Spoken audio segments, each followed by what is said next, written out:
Hello guys and welcome back to Garage Gamers. I am Icecube and this here is... Announce me, damn it. No, you gotta say it yourself. Zorbz. No, I'm Zorbz. He's Zorbz. Zorbz, the mighty enthusiastic Zorbz. Garage Gamers, we are from Gamebug.com.au. Please come and visit us. We'd love to have you there. The more visitors the merrier, and we'll make sure you have a very happy time. Not the way he's thinking, but the way you just have to go there to find out. So we're here to talk about all things video games, and today, what are we going to talk about, Zorbz? I don't know. And that's it, so thanks for joining us. Today we're going to be talking about little discrepancies when it comes to both games coming out physically and digitally. I've noticed a few that have been on my radar, and I don't understand it. So we're going to get into that a bit. And we're also going to talk about games coming to Australia. Why so many of them just don't ever make it here. Yeah, that too. Especially, well, I mean, that's an issue over the world when it comes to Japanese games. Some of those don't come over. But there's a few that did get an English translation that still didn't come here to Australia. So we'll go into those ones too. But why, Zorbz? Why? I don't know. They're sitting there like they're in English. Why do you think these games just they could just easily bring it over here and make lots of money from it? Why don't they bring it in? What's happening? Do we even know? Okay, well, we're going to start Where with do we Japanese. begin? Alright, let's start with Japanese games. So I think the main issue with a lot of the Japanese games is the culture difference. I don't think some games really translate for our audiences. Yeah, they don't sell quite as well. But you look on when they're promoting the games over here, they do seem to have quite a lot of a fan base that are just super excited to see the new Disgaea game come out, or I can't even name them. There's so many like, ridiculously named JRPGs out there. So you'd think that there'd be enough maybe to warrant enough sales to bring it down here? Well, see, okay, I don't... Maybe physical releases wouldn't really work in terms of, there's manufacturing costs and all that, but at least put it digitally. Like, I don't understand. That sounds like it should be a pretty cheap way to do things. Isn't it just like, oh, here we go, let's add it to that list of Australian releases? I just don't understand how you couldn't just put it on there, and if people buy it, they buy it. If not, what are you really losing if it's digital? Yeah, I mean, in fairness, there are quite a lot of games, and probably a higher quantity of games that there were about, say, 5 years ago that are actually doing that now. Yeah. There's a fighting game that I got on the Xbox One recently. It's got an unusual Japanese name. I should have noted it down, but even if I did note it down, I couldn't pronounce it. But it was clearly a low-budget game.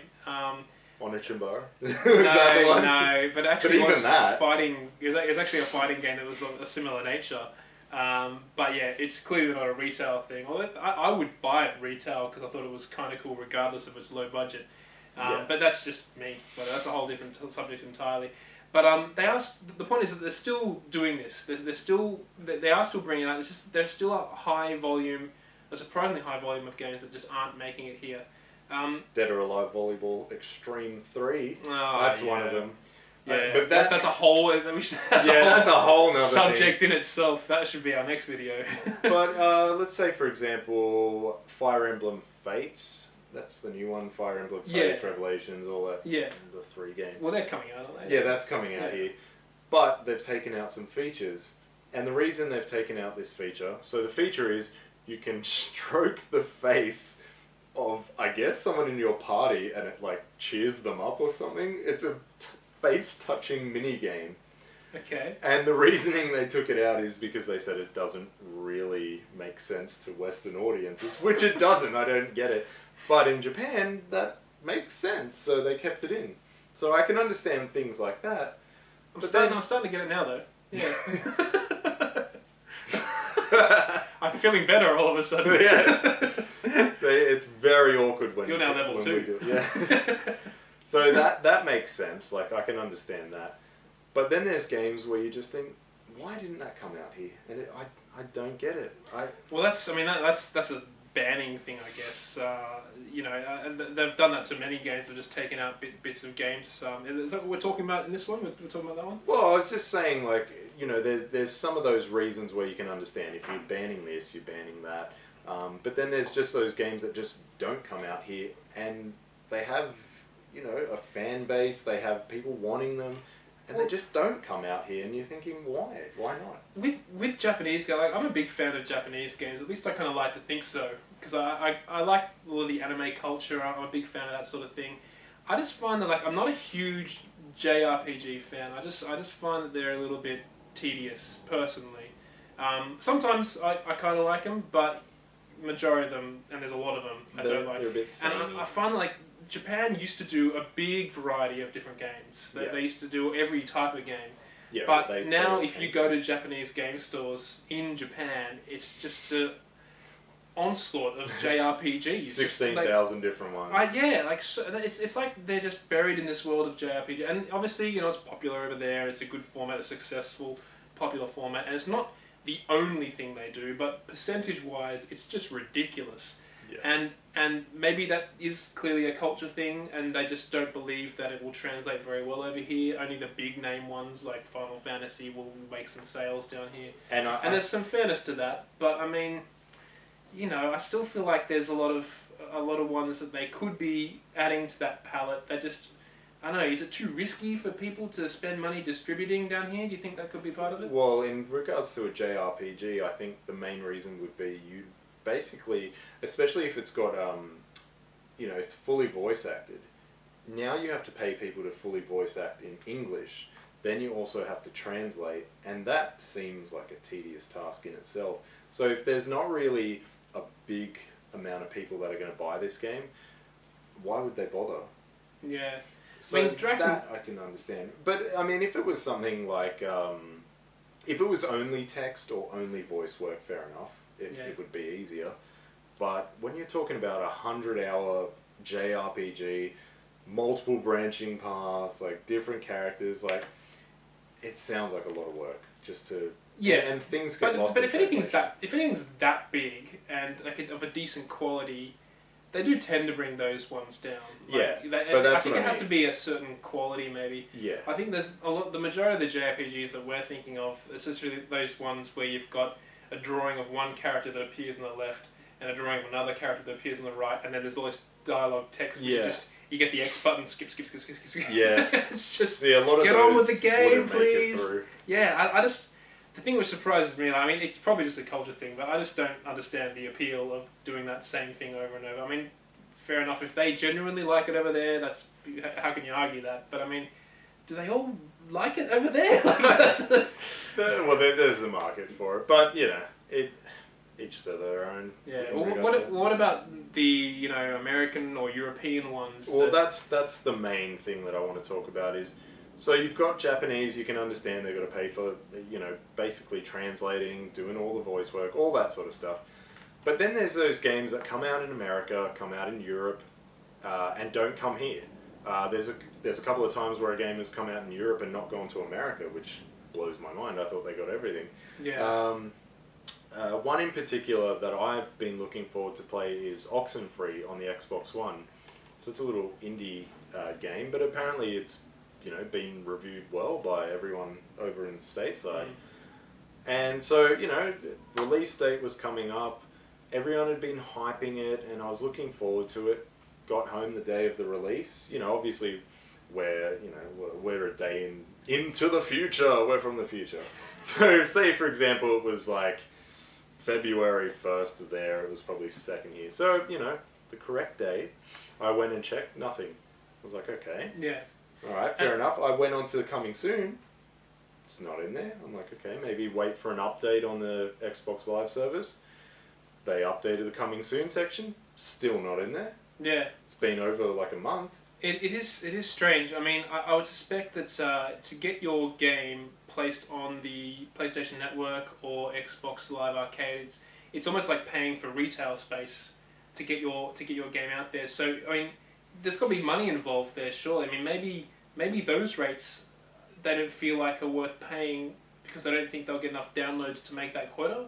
I mean, that'd have to be a lot of money because surely those downloads alone, surely you'd get enough to warrant a bit of space on the PlayStation Network. I don't understand how it could cost that much. Like, I think it's obviously coming down to certification, because if something's rated in Europe or America, you can't just be like, well, we rated it this, that's what your rating is. It has to basically Yeah, get there are certified additional for costs. Yeah. So, and I think Australia charges some ridiculous fees for that. Yeah, we do like to charge immigrants lots of money when they arrive and when they leave. Yeah. So I think a smaller company like an indie dev, they must not be able to see the reward. Like the risk of reward might be like we could pay X amount of dollars and not get it in our return. Yeah. But then we're missing out. I have to admit though, looking around, particularly those Japanese games, there was a period there, particularly with the last generation, where it just really seemed like we were missing out on heaps of games. Yeah. But But not just Japanese, but also European. You go to American game stores and they have all these titles on the shelves that we didn't even know existed down here.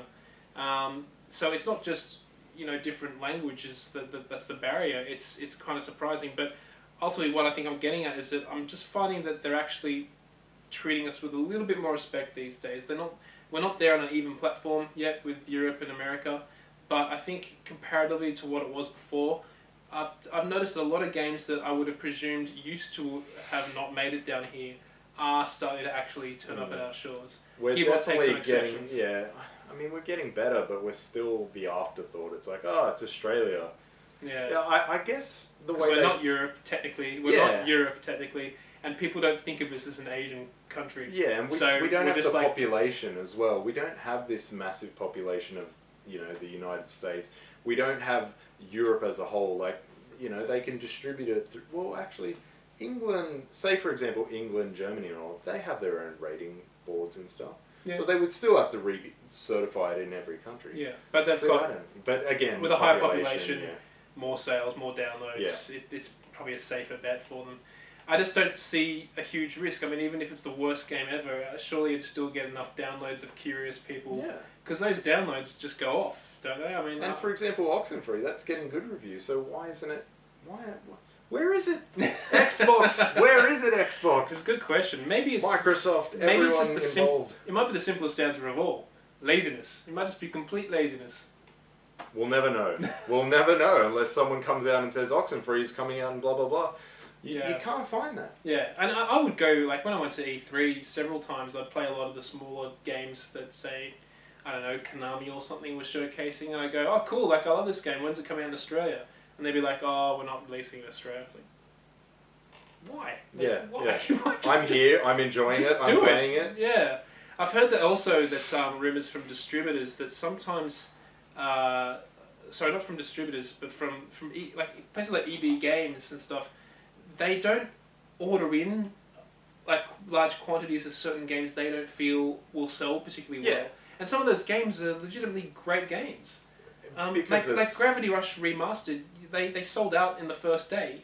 JB Hi-Fi had plenty of copies, but EB only ordered pretty much one for each every store. Yeah. And it's a Sony exclusive. I know, like that's just madness to me. Because it's not Call of Duty. They want if it said Gravity Rush Call of Duty, then they'd be like, hell yeah! Yeah, and it's even hard to find copies of the remastered Heavy Rain and Beyond Two Souls. It's like a 2-pack. Like I found one copy in one EB store, but I was stunned that because I browsed those stores every second day nearly, and I hadn't seen it anywhere else. Like, oh, look at this! This is just hiding here. Like, just no one gave a crap. But yeah, and then you go to JB and there's like several of them, and another Japanese game, Witch and the 100 Night remastered. I don't know if you heard of that one. Never. Witch and the 100 Night. Yeah, which is a wonderful Japanese title. That one.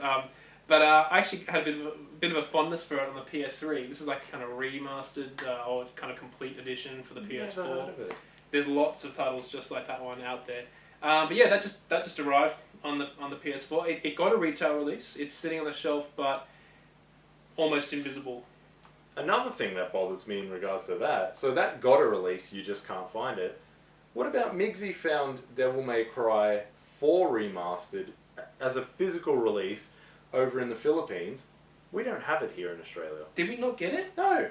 If the Philippines Philippines has it, Europe has it, America has it. Why don't we have it? We're not even that far from the Philippines. Does Antarctica have it? Probably. Devil May Cry Antarctica Edition. They've got it. Yeah.